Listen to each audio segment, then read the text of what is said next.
Hey, what's up, everybody? This is Charles. I want to welcome you guys to another episode of the Dreamerspro Show, where we cover everything from sports, hot topics, classic debates, entertainment, where we give you guys a fresh perspective on things and how we see them. And in today's episode, the topic is Max Kellerman slowly starting to jump back on the Clippers bandwagon? So that's the topic I'm going to get into in today's video. But before we get into that, I want you guys to please make sure you go ahead and hit the like button, hit the subscribe button, and hit the notification bell to be notified whenever we drop our content. Also, check out our Dreamerspro Max. It's an online sports community that we created, a place where you go and start basketball discussion. Not just basketball, you can talk about other things. Chat live with us during games, which is something we seem to be doing every other night, it seems. Go live with us after games, consume original content that you're not going to be able to get anywhere else, and do so many other cool things. We just gave out our first monthly raffle giveaway to one of our members, Mark. I'm sure he's probably going to see this video. And so if you guys are interested in that, be sure to check that out. We have that linked in the description below. Get 7 days of free access. I'm sure you guys are going to enjoy that. Anyway, let me get into this topic here. Let me talk about my man, Max Kellerman. It's been a while since I spoke about Max Kellerman, right? But is it just me, or is it that Max Kellerman has been defending the Clippers a lot recently? It seems to be the case to me. Now, last year, Max Kellerman was one of the biggest supporters of the Clippers, right? And he was one of the biggest proponents of Kawhi Leonard, and for very damn good reason, because Kawhi Leonard is the man. Haters, y'all haters, y'all need to cut it out. Y'all saw my dude up there giving it to cats in the 2019 playoffs. Y'all saw what he was doing. Nobody could stop him. You know, leading the playoffs in points, rebounds, and steals, having the third highest scoring output in the history of the playoffs behind Michael Jordan and Kawhi Leonard. The haters, I know the haters were mad because they can't go out there and erase that. That's the part the haters can't stand. Like, damn, he actually did that. Yes, he did. And that's why Max Kellerman was riding that Kawhi Leonard bandwagon, because he knew that Kawhi Leonard was that dude. But what happened? They went into the playoffs, got to the second round, and blew that series. Right? Blew it, and they lost. Kawhi Leonard had a terrible Game 7. And ever since then, Max Kellerman kind of cooled off on Kawhi and the Clippers for good reason. For good reason. Who would want to support a team that just let you down? Who would? Even I did. I was like, okay, listen, I thought they were going to win it all, but now this year, I'm like, no, you got to show me. You got to show me. Last year, I gave you the benefit of the doubt, and something happened in the playoffs that I couldn't foresee, which was Paul George basically taking a piss in the playoffs. He didn't play well. He took a piss in the playoffs. Paul George didn't play well. Lou Williams disappeared. Montrezl Harrell disappeared, and Kawhi Leonard had a terrible game. So I couldn't foresee about. Oh, and Lemon Pepper Lou was out there getting hot wings. I couldn't foresee any of those things happening, right? So that's what happened, and I can understand why a lot of people kind of became a little bit more trepidatious about the Clippers this season. However, as of recent, Max Kellerman has been beginning to pick up his support, and he's been defending the Clippers, and actually looks like to me that he's actually been watching some of these games, because now some of his analysis is beginning to look more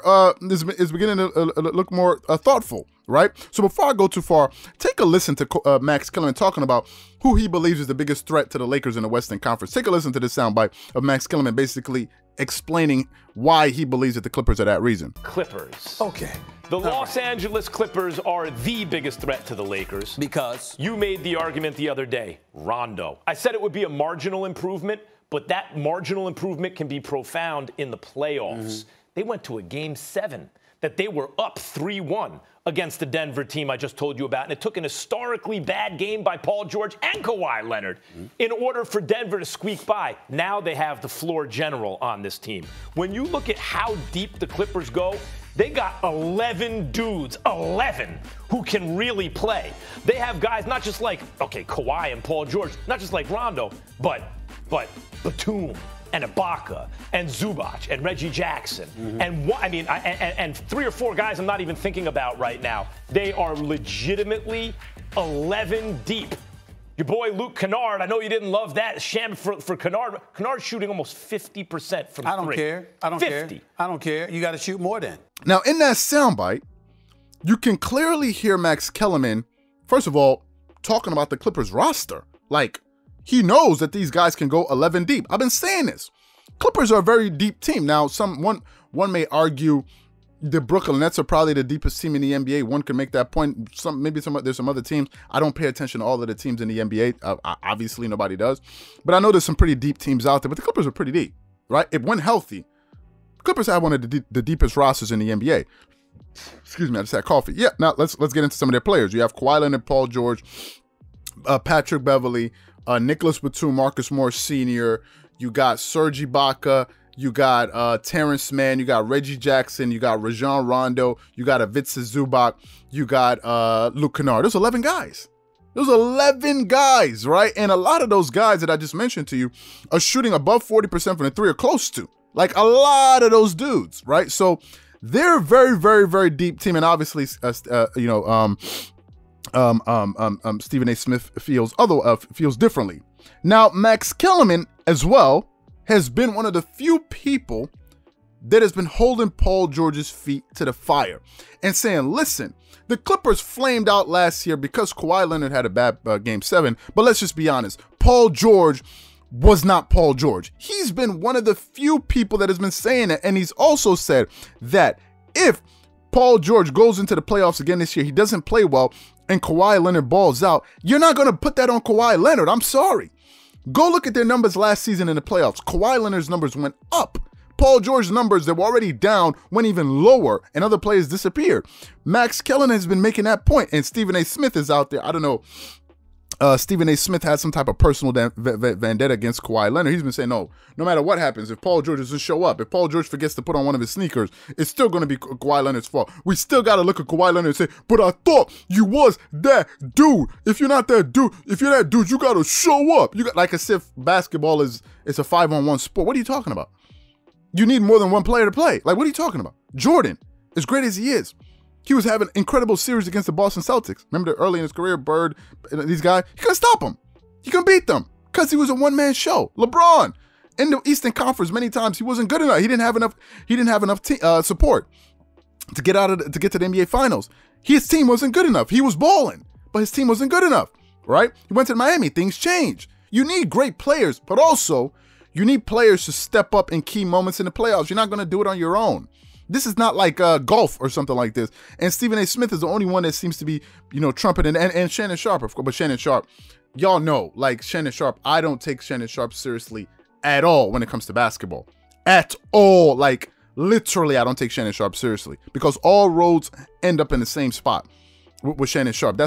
Shannon Sharpe has no objectivity whatsoever when he talks about basketball. And that, to me, that's a shame. Right? He has zero objectivity, and I don't take him. Some people do. Like, but I don't take Shannon Sharpe. He's funny. He does a lot of other stuff. He's very good on other topics. When it comes to basketball, he doesn't know what the hell he's talking about. If you ask me, he doesn't know what the hell he's talking about. And Max Kellerman has also been saying, listen, they got Rajon Rondo now. He said last year they didn't have Rajon Rondo. Max Kellerman seems to believe that playoff Rondo is a real thing. He seems to believe that. Well, and Rajon Rondo just showed us last season that playoff Rondo is a real thing. Max Kellerman seems to believe that, listen, Rondo is going to definitely help the Clippers, especially in late game situations. And I agree with his overall assessment of this team. However, they still got to go out there and get it done. That's a mistake the Clippers made last season. They believed the hype, and they felt like they would just go out there, turn on the switch, something that Shaq talks about a lot, and all of a sudden you're just going to win. No. You got to go out there and actually compete. You have the tools, but now you actually have to use them. They're not just going to happen on you got to go out there and use them. You saw when they played against the Denver Nuggets. Denver Nuggets came out and slapped them in the mouth, right? Punched them in the mouth, and then it took them like 2.5 quarters to really get their orientation back. So for me, I agree with Max Kellerman's assessment, but however, the Clippers still need to go out there and prove that they can live up to all of these expectations that Max Kellerman and others like Skip Bayless and myself have about this team. So what I want to know from you guys is, do you think that Max Kellerman is slowly beginning to jump back on the Clippers bandwagon, or do you think, hey, listen, he'll jump? Max Kellerman is as he's infamous for saying, more evidence has come out, so therefore my opinion has changed. Do you think it's just another one of those situations where he could change his opinion again if something else happens again? Whatever you guys think, please leave your thoughts and comments in the comment section below. Again, if you enjoyed the video, be sure to make sure you go ahead and hit the like button, hit the subscribe button, and hit the notification bell to be notified whenever we drop our content. Once again, this is Charles here from Dreamerspro, wishing you guys an amazing day and catch you guys on the next episode.